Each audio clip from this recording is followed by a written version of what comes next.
সমাজে কিছু ফিতা কৃমি আছে, কিছু গুড়া কৃমি আছে, যেগুলা আপনার আর আমারই শরীরের আশেপাশে থাকে বা শরীরের ভিতরে থাকে, যারা বুঝাবে আপনার আর আমার ভালো চায়, কিন্তু কসম আল্লাহর বলতে পারি 3 বেলা মনে মনে চিন্তা করে কবে আপনি আর আমি ধ্বংস হব।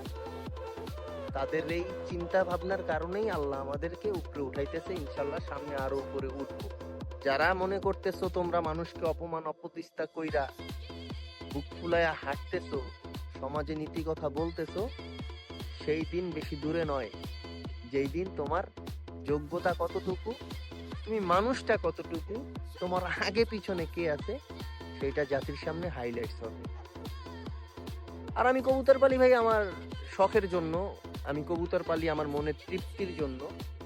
যদি কখনো আল্লাহ তাআলা আমার স্পেস করে দেয়, আমার বাড়ির ছাদ আমি সুন্দরভাবে সাজাইতে পারি, আমি আমার ছাদে বসেই আমার কবুতরগুলো আপনাদেরকে দেখাবো, 2-4টা মনের কথা আপনাদের সামনে শেয়ার করব। আর অনেক ইচ্ছা ছিল মানুষের ছাদের কবুতরের ভিডিও করব, মানুষকে প্রমোট করে দিব, কিন্তু দিন শেষে এগুলো লস প্রজেক্ট, মানে গাড়ি ভাড়া দিয়া মানুষের ছাদে যাইয়া কিছুই থাকে না। তাই কবুতরের ভিডিও ইনশাল্লাহ দিব, হয়তো বা এখন দিচ্ছি না, সামনে আপনারা পাবেন। আর আমার জন্য বেশি বেশি দোয়া করবেন। আসসালামু আলাইকুম।